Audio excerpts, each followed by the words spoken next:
If you've ever nodded your head to Highway to Hell or shed a tear while listening to Back in Black, then this video is definitely for you. Let's turn back time and return to the early days of Angus Young, the small boy from Glasgow who rose to become the soul of AC/DC and one of the greatest guitarists in history. From a childhood of poverty to a $160 million fortune, from freezing winter nights in Cranhill to electrifying rock stages worldwide. And it's not just about music. This is also a story of luxurious mansions, dream cars, smart investments, and a heart that has always stayed true to family, brotherhood, and his bandmates. Are you ready? Let's dive into the extraordinary journey of Angus Young. Close your eyes and imagine Glasgow in the 1950s, a cold, gray city where soot from steel and cement factories clung to every brick on the streets of Cranhill.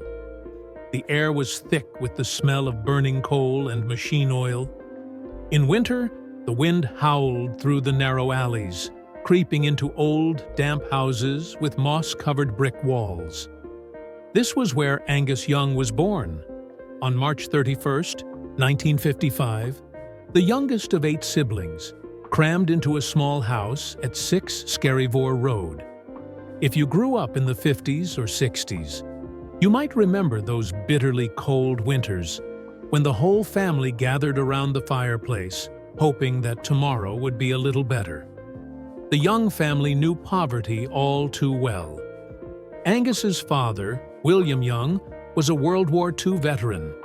But when the war ended, so did the glory. He was thrown into a new battle, the fight for survival. Every day, he toiled in cement factories, inhaling toxic dust, and later worked as a mailman, braving the freezing rain. Yet, despite his relentless effort, his meager wages were never enough to provide a full meal for his family. Angus's mother, Margaret, was a resilient woman. She often made thin soup from leftover bones she managed to pick up at the market, carefully dividing it among her 8 children. At night, she sat by the dim candlelight, patching up torn clothes, her hands rough and calloused from endless washing. But no matter how hard she tried, hunger clung to the family like an unwelcome guest that refused to leave. Their house was so cold that their breath turned to mist on winter nights. The wind whistled through the cracks in the walls, and the leaking roof meant every rainstorm was a battle to keep their straw mattresses from becoming soaked. 8 children squeezed together in rickety old beds, pulling the blankets tight, yet still shivering uncontrollably from the cold. As the youngest child, Angus was always small and scrawny, much tinier than other kids his age. His shoes were so worn out that his toes poked through, and his clothes, stitched and patched, never seemed to fit quite right. On the streets of Cranhill, the little boy was often bullied by older kids. With no toys and no big dreams, life was nothing more than fights in the alleyways, the angry shouts of adults, and the fear of walking past the dark, looming corners of the neighborhood. But amid this bleak picture, there was one glimmer of light: music. In their cramped home, music became an escape from hunger. Stephen played the accordion, Alexander sang loudly, and young Angus had nothing but an old, rusty banjo. No one taught him how to play. He figured it out on his own, slowly discovering melodies that belonged to him. His older brothers, George and Malcolm Young, dreamed of one day standing on a big stage, playing music like the legendary bands they admired. But for Angus at the time, music was simply a way to escape reality, a reality where hunger lurked at every corner and dreams felt impossibly far away. Then came the winter of 1963, a brutal, unforgiving season. The freezing air bit at their skin, and the meals grew so scarce that the family had to chew on rock-hard pieces of stale bread. In this desperate time, the Young family saw a glimmer of hope. a TV advertisement for an immigration program to Australia. It promised a land of warmth and opportunity, a chance for struggling families to start fresh. With no other choice, Angus's parents made the bold decision to leave Scotland. The young family boarded a plane carrying nothing but hope and uncertainty, and landed in Sydney, a place completely foreign to them. But the dream of a better life did not come instantly. They were sent to Villawood Migrant Hostel, a cold, overcrowded camp, where rows of damp metal Nissen huts stretched endlessly, filled with the stench of too many struggling families and the cries of hungry children. Yet, even in the bleak barracks of Villawood, Angus had no idea that his first chords, played in this unfamiliar land, would lead him from the darkness of Cranhill to the blazing lights of the world's biggest stages. Sydney in 1963 might not have been the paradise promised on TV, but compared to Cranhill, it was an entirely different world. From the makeshift barracks of Villawood, the young family slowly settled into a modest home on Burleigh Street, Burwood. It wasn't big or luxurious, but at least there were no more icy drafts through cracked walls, no more bone-chilling winter nights like in Scotland. Angus enrolled at Burwood Public School and later Ashfield Boys High, but school never felt like the right place for him. His thick Scottish accent made him a target for teasing, and his small frame made him look like a lost child among taller, stronger boys. Back in Glasgow, he had been bullied for being poor. Now in Australia, he was stared at for being different. But one thing remained unchanged. Music was still his only safe haven. At 15, Angus made his first big decision. He dropped out of school. Books had never interested him, and long hours in a classroom felt like a prison sentence. The only thing he cared about was doodling rock and roll sketches in his notebooks and playing the guitar whenever he could. So why waste time? But dropping out meant he had to find a way to survive. He took on grueling, low-paying jobs, starting with one that would haunt him forever, working in a slaughterhouse at night. The overpowering stench of blood, the slick, greasy floors, the gleam of sharp knives under dim yellow lights. It was a nightmare. His small hands trembled from the cold, but he gritted his teeth and endured. Every cent he earned brought him closer to his dream guitar. After some time, he switched to an apprenticeship in printing, working as a typesetter for Ribald, a magazine known for satire and adult content. It was an odd job, but the pay was better. And finally, in 1970, he bought his greatest treasure, a second-hand Gibson SG. To most, it was just an old guitar, but to Angus, it was the key to his future. From the moment he got the Gibson SG, Angus was glued to it. Every night, in his tiny room, he played until his shirt was drenched in sweat, his fingers raw with pain, and calluses thickened by the day. The guitar neck bent under the pressure of his small but determined hands. His brother Malcolm, recognizing Angus's raw talent, brought him into Marcus Hook Roll Band, their older brother George's band. It was the first time Angus performed on stage, feeling the electric rush of his own music filling the air. The crowds were small, the venues unimpressive, but for Angus, it was the beginning of something real.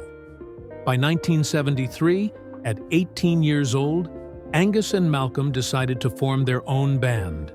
They needed a name, something powerful, something that captured the explosive energy of their music. The answer came from an unexpected place, their sister Margaret's sewing machine. On it, they saw the label AC/DC, an electrical term, but to them, it meant pure, unstoppable energy. And just like that, AC/DC was born. Margaret didn't just inspire the band's name, she also helped shape Angus's iconic image. When he was unsure about what to wear on stage, she pulled out his old school uniform from Ashfield Boys High and said, "Wear this, you'll stand out." What started as a spontaneous idea became his signature look, the schoolboy outfit that would define AC/DC's legendary stage presence. Before long, they recorded High Voltage, 1975, their debut album that set them on the path to worldwide fame. But it was Highway to Hell, 1979, that launched them to rock superstardom. Yet, just as success reached its peak, tragedy struck.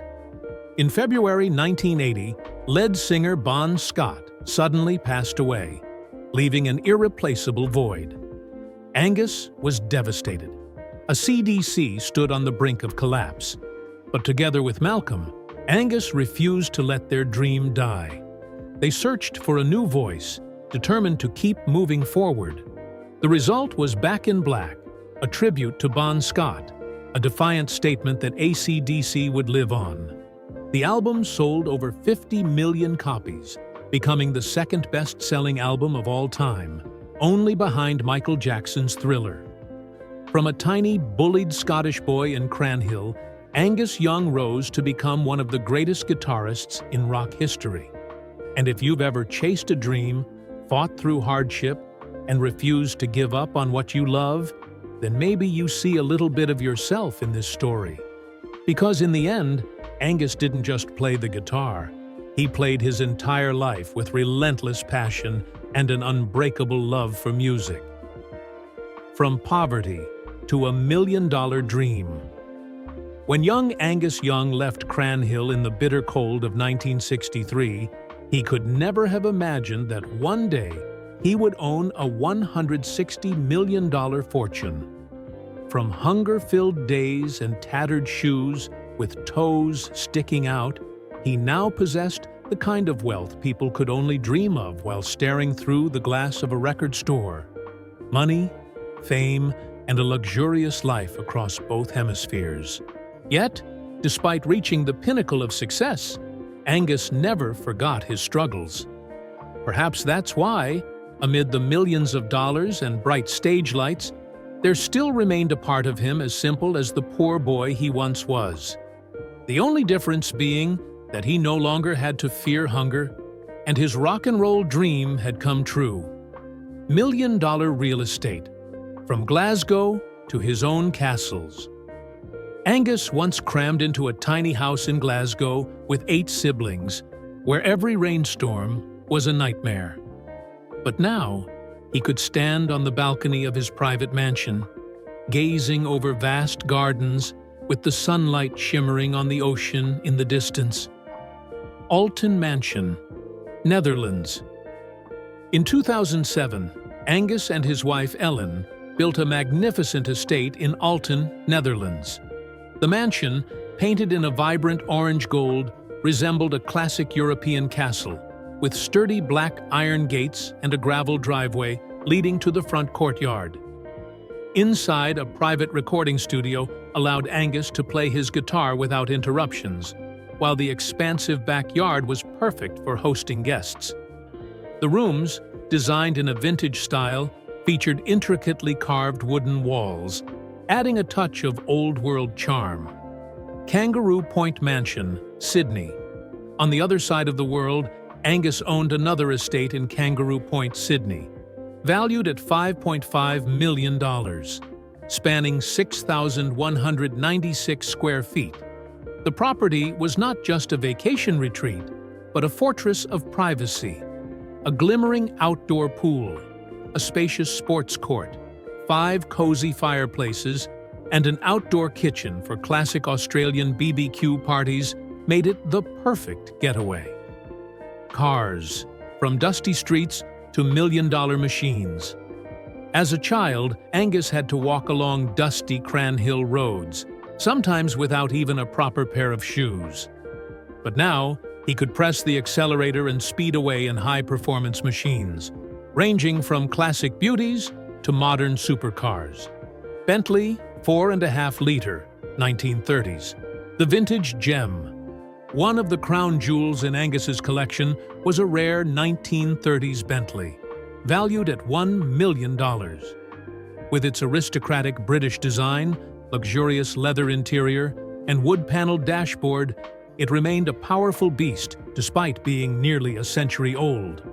Ferrari 458 Italia. The rock star's ride, speed, class, and pure rock and roll spirit. The Ferrari 458 Italia in Angus's garage was worth around $250,000, boasting 562 horsepower. It was a car built for thrill seekers, a symbol of success. Rolls-Royce Phantom Drophead, Coupe and Phantom 7, luxury on wheels. Both Rolls-Royces in Angus's collection were priced at nearly $500,000 each, featuring handcrafted wooden interiors and premium leather seats. These weren't just cars, they were rolling works of art, crafted for those who appreciate the finest luxuries. Ford Model 48, 1935. A piece of history beyond supercars, Angus also owned a classic 1935 Ford Model 48, valued at $30,000. Though modest in price, it was a piece of history, a reminder of the old days, something Angus deeply cherished. Yachts, living the ocean dream. While Angus has never publicly revealed his yacht collection, it isn't hard to imagine him standing on the deck of a luxury superyacht, sipping morning coffee as the sun rises over Sydney Harbor, or anchoring in the peaceful waters of the Netherlands. A lavish vessel, with walnut wood interiors, a minibar, and a top-tier sound system, would be the perfect setting for AC/DC's legendary riffs echoing across the sea. Lifestyle, simplicity amidst extravagance. Most would assume that a rock legend worth hundreds of millions would live a life of wild parties and endless alcohol. But not Angus Young. He doesn't drink alcohol. Instead, he enjoys simple pleasures, coffee and chocolate milk. Despite owning luxurious estates across continents, Angus never brags about his wealth. He doesn't need gold-plated supercars or lavish Hollywood parties. Instead, he prefers a peaceful life, playing his guitar every day, staying true to who he has always been. From a poor boy to a rock legend, Angus Young has come a long way, from a small, frail boy in Cranhill with nothing but a beat-up banjo to a rock and roll icon with $1 million empire. Yet, despite having everything the world could offer, one thing remains unchanged: his love for music. And perhaps, on some quiet evening, within the golden walls of his Alton mansion or under the starlit Sydney sky, Angus Young still sits on his favorite wooden chair, with his Gibson SG in hand, letting the sounds of rock and roll continue to echo through time, just as he always has. An unbelievable journey. Perhaps, on some late afternoons, Angus Young stands on the balcony of his Alton mansion, gazing out at the vast garden where the golden glow of the sunset blankets the lush green lawn. In that moment, he might wonder, could the skinny boy who once shivered in the cold of Glasgow have ever imagined this? The answer is probably no. As a child, Angus never dreamed of fame, fortune, or luxurious mansions. He only dreamed of a guitar and a stage to play on. And yet, today, not only does the whole world listen to him play, but he has also become an irreplaceable part of rock and roll history. With over 200 million albums sold, songs like TNT, Highway to Hell, and Back in Black blast from speakers all across the planet. When Black Ice was released in 2008, it wasn't just a successful album. It topped 29 charts worldwide, a feat that few rock bands could achieve. Then came the day in 2003 when Angus and AC/DC stepped onto the stage of the Rock and Roll Hall of Fame, greeted by thunderous applause. To him, it wasn't just personal recognition, but an acknowledgement of an entire generation that had burned with passion for rock and roll. But the road to glory is not always paved with roses. In the 1980s, AC/DC was caught in controversy when a criminal in the U.S. allegedly committed a crime after listening to Night Prowler. The media blamed Angus and the band, but he calmly responded, "That song is about mischievous creatures outside my window, not a call to do evil." For Angus, those accusations were nothing more than passing winds. He continued to play music, letting his sound speak for itself. And despite being named one of Rolling Stone's 24 greatest guitarists of all time, and receiving the Kerrang! Legend Award, 2006, Angus never cared too much about titles. The only thing that ever mattered to him was music, the very thing that took him from a poor boy to the Temple of Legends. More than just a rocker, a smart investor.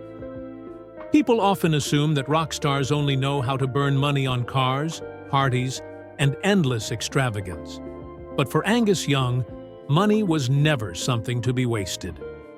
Homes that are more than just places to live. They are dreams come true.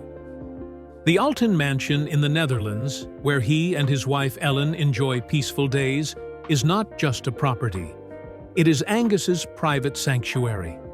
From the balcony, he can hear birds chirping, a sound entirely foreign to the days when all he knew was the howling wind rushing through the old housing blocks of Cranhill. In Sydney, the Kangaroo Point Estate, spanning over 6,000 square feet, with a shimmering pool reflecting the moonlight each night, stands as a reminder that the dream he once had has become reality. The Gibson SG Collection, a love that never fades. If there's one thing Angus can never have enough of, it's the Gibson SG. He doesn't just own expensive guitars. Each one carries a unique story.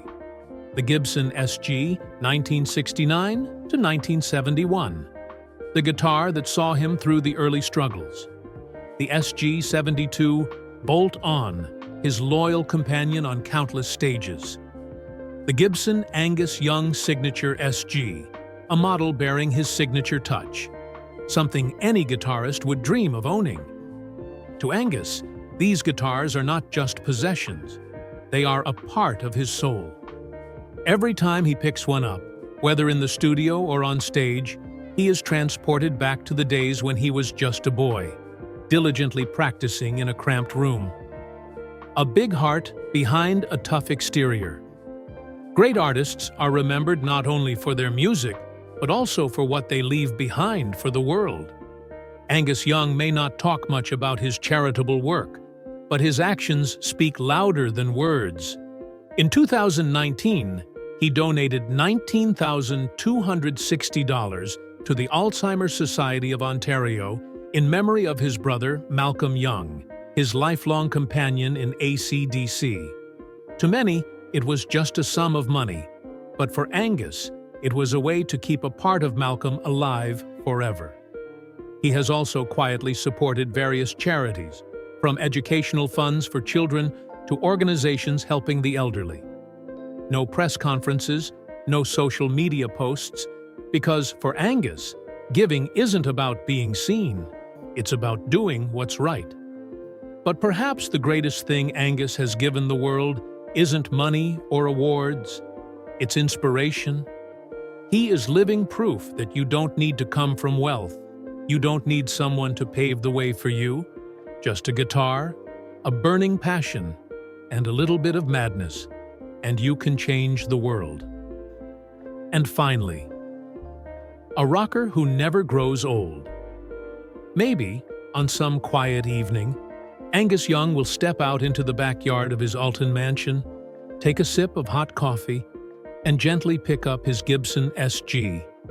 The sea breeze will brush through his hair, he will close his eyes, and his small but powerful fingers will begin to glide over the frets. A familiar riff will ring out, not for anyone else, but just for him. It won't be a performance.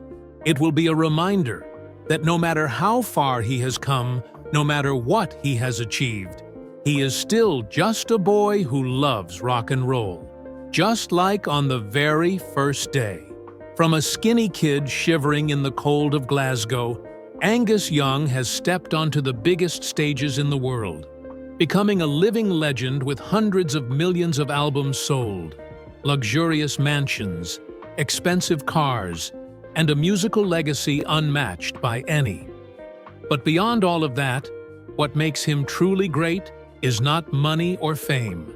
It is his burning passion and relentless perseverance. Angus Young is living proof that no matter where you come from, if you have a dream and are willing to give it your all, you can achieve the unimaginable.